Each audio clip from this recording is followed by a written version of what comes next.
Another of my classmates has been scrolling the library for looking for every advantage he can. And he goes, "Hey Phelps, so I hear you got these notes." And he hands me $10 and says, "I want a copy." Well, that guy became my biggest referral source. And next thing I know, I had 70 members of my class on the payroll. Blew the curve out of the water. The top 10% hated me because I made them work a lot harder to be in the top 10% than what they would have at other schools. But that was my first business, right? Seeing a problem, solving it for myself, and then realizing that this might be a solution for everybody others as well. Maybe others might appreciate the time I put into it to shorten their curve. And if you look at the businesses I built in dentistry, they all follow that model, by the way. This is BizNinja Entrepreneur Radio with your host, Tyler Jorgenson. Welcome out to BizNinja Entrepreneur Radio. I am your host, Tyler Jorgenson, and today we're going to be talking about business. We're going to be talking about persuasion, and we're going to be talking about good dental hygiene with the legendary Dr. Chris Phelps, who is not only a highly successful dentist, has went from 1 to 4 practices and does amazing stuff there, but is also the CEO of Cialdini Institute. And if you don't know about Cialdini and about all his work, we're going to cover some of that today. So you're in for a real treat. Welcome out to the show, Dr. Phelps. Hey, thanks, Tyler. Thanks for having me. Absolutely. I'm excited to, kind of unpack exactly your life and your experience and what led you here. And I want to start at the very beginning. When was that first moment of your life that you realized you were an entrepreneur? Ooh, that's a good question. So believe it or not, it was when I was in dental school and had always been an employee in jobs before and never had any inkling of starting my own business or doing whatever. And it was my freshman year. And, me as an undergraduate student versus me as a dental school student, as my wife will tell you, because she was there for both, is a tale of two cities. Me as an undergrad doing the bare minimum to get through Monday, Wednesday, Friday class at 8. I was probably there on Wednesdays. Taking classes where if I scored higher on the final, that was my score for the semester to get the A, right? Because for me, it was a hoop to jump through information I was never going to use to get to where I really wanted to be, right? Once I was in dental school, I was like, all right, enough of that. This is the show, right? This is what I'm here for. So I need to learn this and I need to learn all of it. The difference was going from about a 15-hour a semester course load to a 40+ hour a semester course load. It's a lot of stuff, right? And so my process to really learn it to that level of expertise is I would listen in class. I would kind of highlight if I felt like the professor said key things or on the slides that they showed us. I'd make notes if they made some inflection off the cuff about whatever. I kind of speed read in that when I look at read paragraphs, I highlight keywords in the paragraph, and then I can just go back and read my highlights to summarize it. Well, I condensed all of that for my test to 15 pages of front and back notebook paper. So you can imagine that took some time. But then I condensed it again to 10 pages, and then I rewrote it and got it down to 5. So that was my process. I condensed every test in dental school down to 5 pages front and back, and I did well. Okay. Because I knew this. I could literally picture what page on my notes the answer. But one of my classmates comes up to me and he asked me for tutoring because he sees I do well. And I was class president at the time. And I'm like, yeah, of course, man. I'm happy to help you. But it's a lot of stuff. I don't know what to tell you. Now, I did feel bad for the guy because I saw him putting in the hours of effort in the library. He just wasn't getting the result. So I realized he didn't understand what was important. It was too much information. He couldn't get to the heart of it, right? So the best way I could help him in the least amount of time we had before the next test, I made him a copy of my 5 pages of front notes. Said, here you go, man. Put your time into this. He was like, that's it? I'm like, this is what I do, and I do okay. Said, put your time into this, and let's see how you do. And after that test, he was going from averaging 68 to 74 per test. He got a 94 on the first test. And he's like, man, that was amazing. Thank you so much. He's like, can you help me with the next test? I'm like, of course I can. I went and made him another copy. Next test, he got a 92. Okay. I'm like, fantastic, man. He's like, dude, this is like a lifesaver. And he hands me $10 and he says, thanks for the tutoring.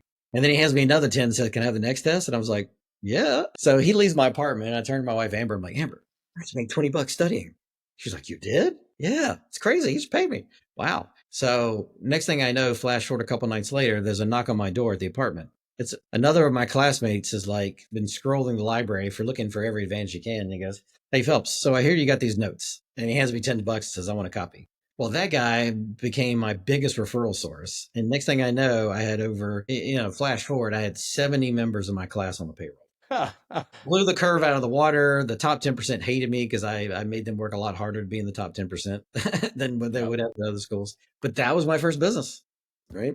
Yeah. Seeing a problem, solving it for myself, and then realizing that this might be a solution for everybody others as well. Maybe Yeah. others might appreciate the time I put into it to shorten their curve. You And if know, you look at yeah. the businesses I built in dentistry, they all follow that model. Yeah. It makes sense. A lot of the entrepreneurs that we interview on the show and a lot that I talk to have a similar story of schooling, right? Where there's a phase of the schooling where they're just trying to pass. Maybe they weren't in it for, whatever, for whatever reason. But the problem solving and finding efficiencies, right? I feel like that's a real entrepreneurial symbol, right? That's just consistent across everybody. And so dentistry is such a phenomenal or interesting market because so many dentists end up working for themselves, but are not entrepreneurial. Yes. And so it's a really tough challenge where they own a practice, but they don't know how to think, act. They don't have the resilience of an entrepreneur. What's your experience there, and how do you help dentists? We're going to start there. We're going to go into other stuff, but how do you help dentists think more like an entrepreneur? Yeah, well, I realize looking back on it now, there's 3 root causes of that problem. Okay. And it happens to be from 3 different parts of the mind. So from an IQ standpoint, IQ is your learning capacity, your storage capacity, right? It's what you were trained on, your experience, wisdom to date. Nobody taught us how to be an entrepreneur. Right? Dental school had 0 time for that. They taught you how to be an employee as an associate, and that was it. Yep. So there's a conflict there. They literally have no training and expertise in the matter. There's a conflict in the personality side of the mind because most dentists like to interact with people and be social, but they didn't anticipate the idea that most patients hate us. Yeah. We're not their favorite place to go. No. They don't hate us directly. They hate the experience. No, it's by, yeah. The whole aspect of lack of control, being in their mouth, whatever.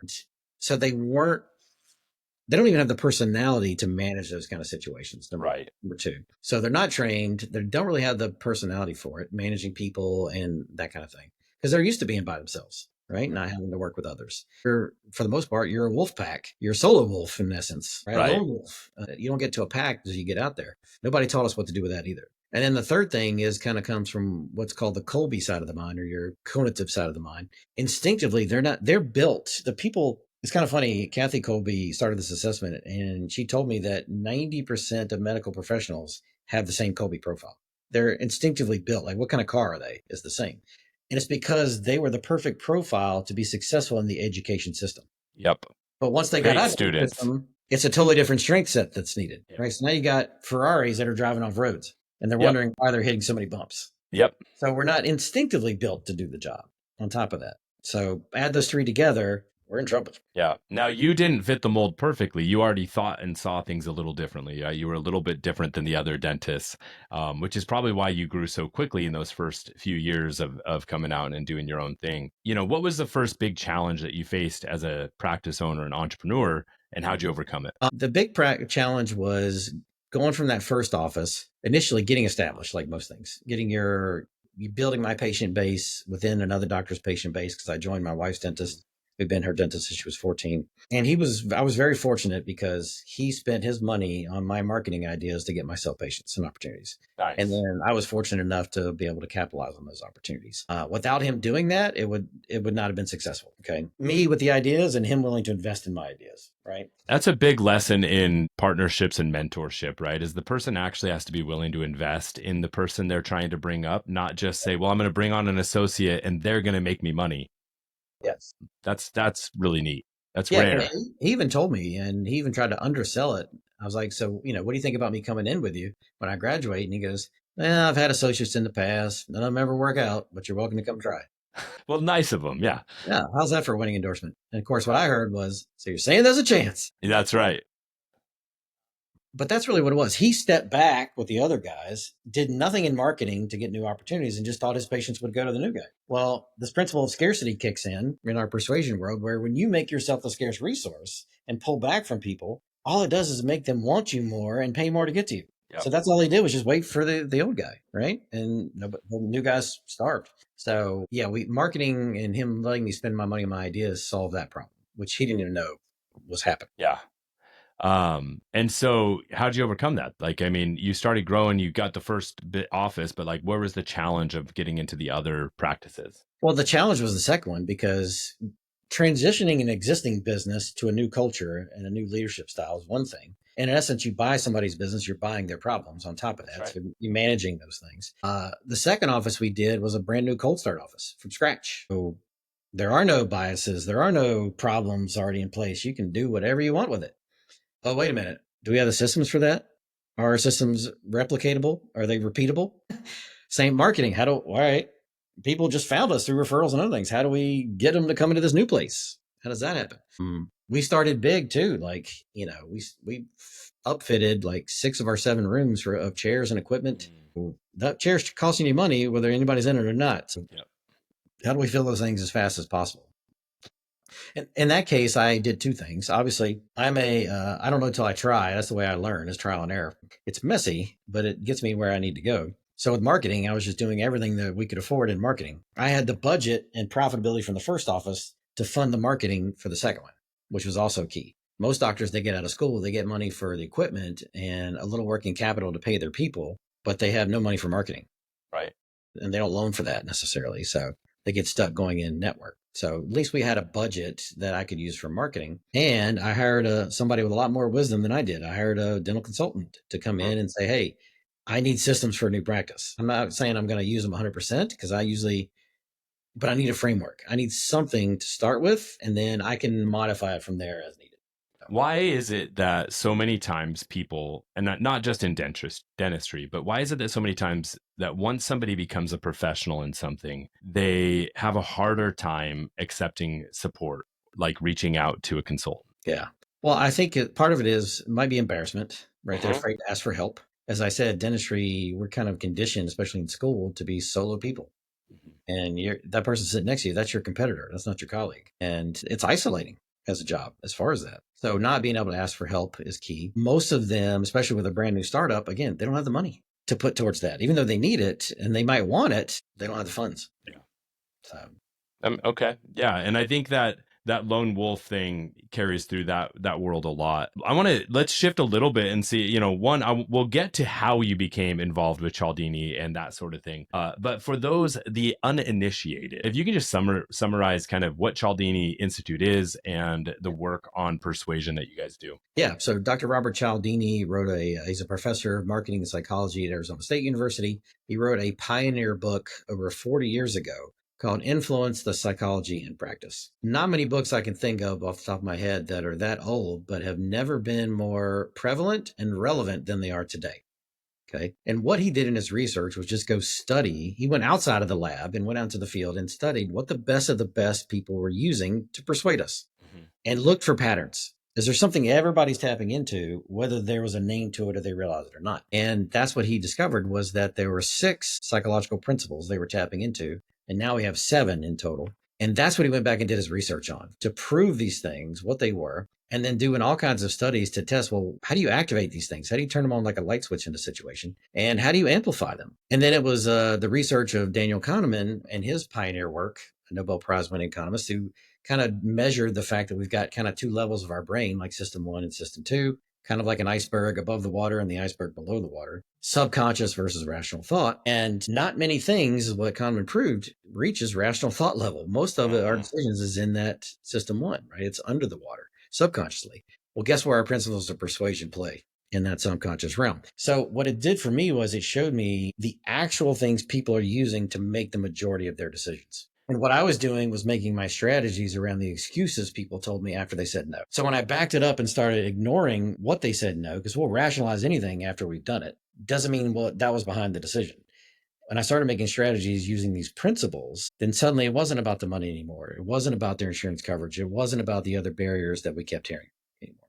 So these principles of persuasion are powerful in getting people to move your direction. A yes or request, what have you. And what we focus on at the Cialdini Institute is teaching that to people, but most importantly, how to ethically leverage these principles for your specific situation. Because people do and have leveraged these against you, whether you realize it or not, unethically, right? Oh, yeah. But there is objective, solid criteria you can use ethically to leverage these things and make this a win-win for you and your customer or the person you're interacting with. Do you have a favorite one of the 7 principles? By far, for me, and it was the consistency principle, which is, in essence, if you get people to make a real commitment, they do, right? So Flashback, I sold two of my best, highest producing offices. I take over my two worst ones because I needed to free up some partners to be happier elsewhere. So me and the original guy took over the debt on the on the worst ones and let the other guys have the profitable ones. And I had all these problems in these practices. That's why they were the worst ones. And when I had multiple businesses, you could kind of ignore or procrastinate it. When you consolidate, you can't. And I couldn't put my finger on the root cause of the problem. And that's when I heard Cialdini speak for the first time in a keynote address. And when he went through this principle, I was like, this is my problem. This is the root cause. If people commit, they do. So why aren't my patients returning for treatment? Why is my team, why is it when the cat's away, the mice play? Why do I have to keep telling them to do their job? Why don't they just do their job? Why am I paying for my associate doctors to go get education and they don't come back and use the education? They don't start new services and whatnot. Well, I didn't get a commitment out of any of them to do any of that. Once I learned how to get better commitments, everything changed. Yeah, that's interesting. And I love in that the commitment and consistency is the commitments, like starting small, right? If they make a small commitment, they're more likely to make the larger commitment later. And it's kind of in sales and marketing, right? It's, you want to get a bunch of micro or smaller yeses before going for the big one. What's so fascinating to me about what Cialdini Institute has done and all this work is it wasn't written specifically for marketing. But it's like, but the marketers, they always say marketers are in everything, but we've all latched onto this, and entrepreneurs have seen it as this amazing way to understand their customers better. And when you guys are working in the Institute now, and you're working with people, I'm sure you're not just working with businesses and entrepreneurs. You're looking for anyone who's looking to make lasting change and create persuasion. What are some other examples of people that are coming into Cialdini Institute to learn from you guys, and like, maybe give a couple of case studies? Let's use direct mail as an example for marketing. So when I had a company that was doing all my direct mail for my practices for 10 straight years, mailing to the exact same list. And it was effective. But I was just learning persuasion at the time. I hadn't really communicated with this. And I started looking at my piece, realizing they really hadn't leveraged any of the principles in the messaging in this piece, right? And the offers, none of it, the headlines. So I stripped the whole thing down myself and rebuilt it with a different direct mail company, telling them what to put in, what pictures to use, everything. Sent it right back out to the same list I've been mailing to for 10 years. And it doubled the response. Okay. Yeah. So what that showed me, again, the power is, again, if your marketing is not grabbing people's focus and attention, you can't persuade them. Putting in the right headlines, the right messages to grab that attention, now you got a chance. Right. So marketing is very effective. People that manage other people or have to influence people to move down a path. Like we get a lot of people in HR and managers and those kind of things, because you can ethically influence people to do their job without having to tell them. And what's crazy is when you influence them to do their job, when the cat's away, the mice don't play, so to speak. So I always say, look, if your job entails interacting with other people to any capacity inside your company or out, then the skill of persuasion is an important one you need to know. Yeah, absolutely. So what do you recommend if you're a business owner and, entrepreneur or practice owner and you're wanting to get better at that? Where do they go? Definitely start with the book, right? Influence, the Psychology of Persuasion there's an audio book for that, for those of you who like to listen to your books as you're traveling or exercising or whatever you're doing. If you like what you hear, automatically there'll be plenty for you to start with right there, right?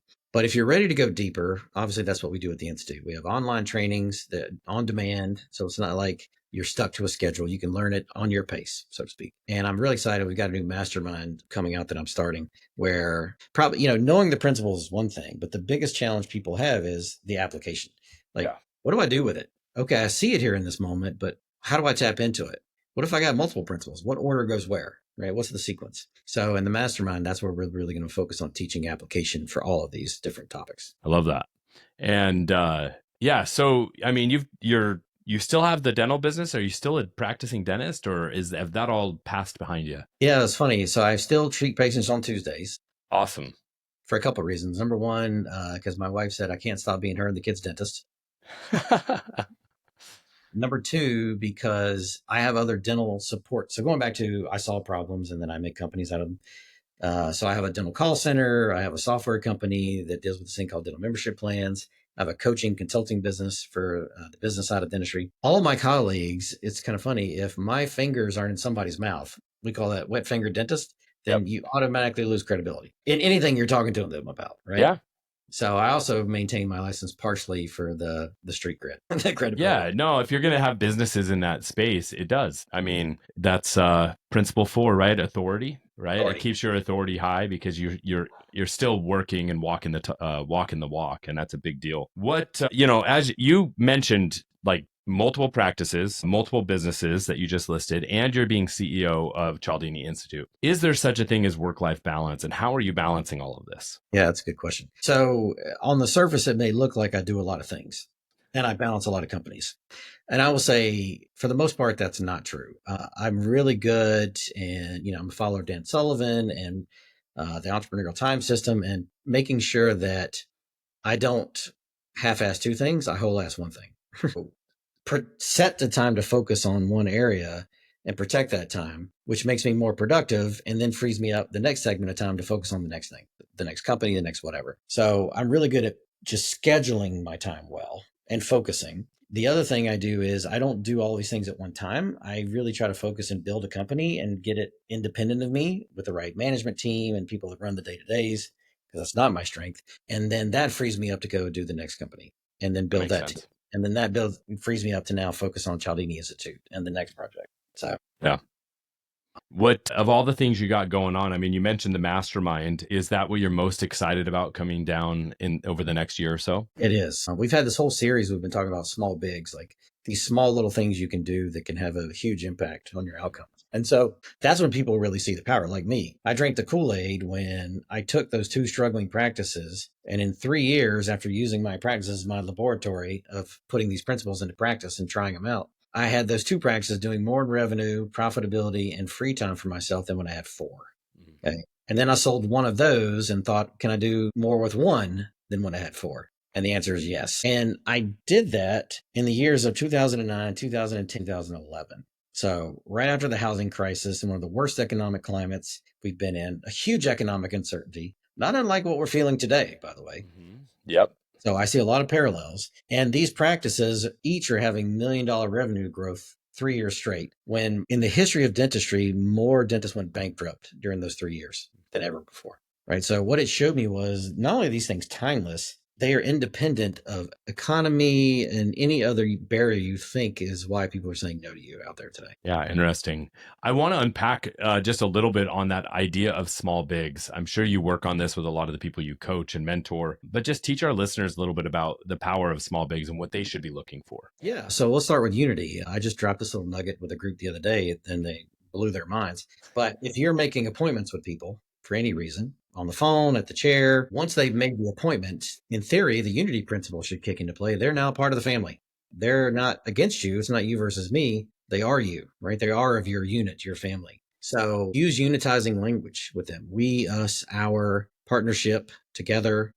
In my world, a patient's called, made an appointment. Great, Mrs. Smith, we got you down for this Tuesday at 3. Hey, before you go, is there anybody else we can make an appointment for? People get so stuck in their own mindset that they forget there is other people that they could help and invite. Right. And when you say it in that way with we're now on the same team, they're more apt to help. And almost now we're taking every potential marketing phone call, instead of just getting one person potentially out of it, we may get more. And at one of my call centers, my agents are using this, and the record is they got 10 new patient appointments scheduled from one phone call by asking that question. Now, compound that. What do you think that's going to do for your ROI? Yeah. Yeah. If you take a cost of lead and then you can divide it by 2, right? Every time, or by 10, that's wild. To me, all of these things that we do in life, all of these things that we do in business, it's not just about making money and building businesses, but it's about creating a life that you actually love living. What's one item on your personal bucket list that you're going to accomplish in the next 12 months? Well, the big thing is I've got a son that's rising senior and graduating. My focus is there's some new entrepreneurial training programs for youth, more so than ever. I know he wants to be an engineer, but I know he wants to be an entrepreneurial engineer. So trying to get him education and training that, looking back, I wish I could have had. I stumbled into it organically and fumbled my way through it, and then had to go figure it out. I would like an easier path for him if possible. So making sure I'm getting him plugged in this year is going to be important. And then, of course, we've got a ton of family trips planned, because this will be his last year at home with us. Yeah. So just trying to enjoy that last year with him and the family is going to be important. Cool. One place you're going you're most excited about? Well, we got an Alaska cruise coming up. There you go. Yeah. That sounds awesome. If people want to learn more about you, Dr. Phelps, where should they go? Probably the easiest way is just to email me directly at Chris, so CHRIS at Cialdini.com. And of course, Cialdini is probably one of the hardest words to spell and Right. pronounce for a lot of people. But hopefully we'll put that in the notes or Oh, something. yeah, it'll be everywhere. Yeah. Absolutely. Awesome. And so, yeah, if you're looking to learn more about what they do over at Cialdini Institute and their trainings, you really should check out what they're doing with the mastermind coming up. You can go to cialdini.com, but we'll also put all the links and Chris's email in the notes. Chris, thank you so much for coming out on the show and sharing your story with us. To all my biz ninjas, wherever you're listening, watching, or tuning in, it's your turn to go out and do something.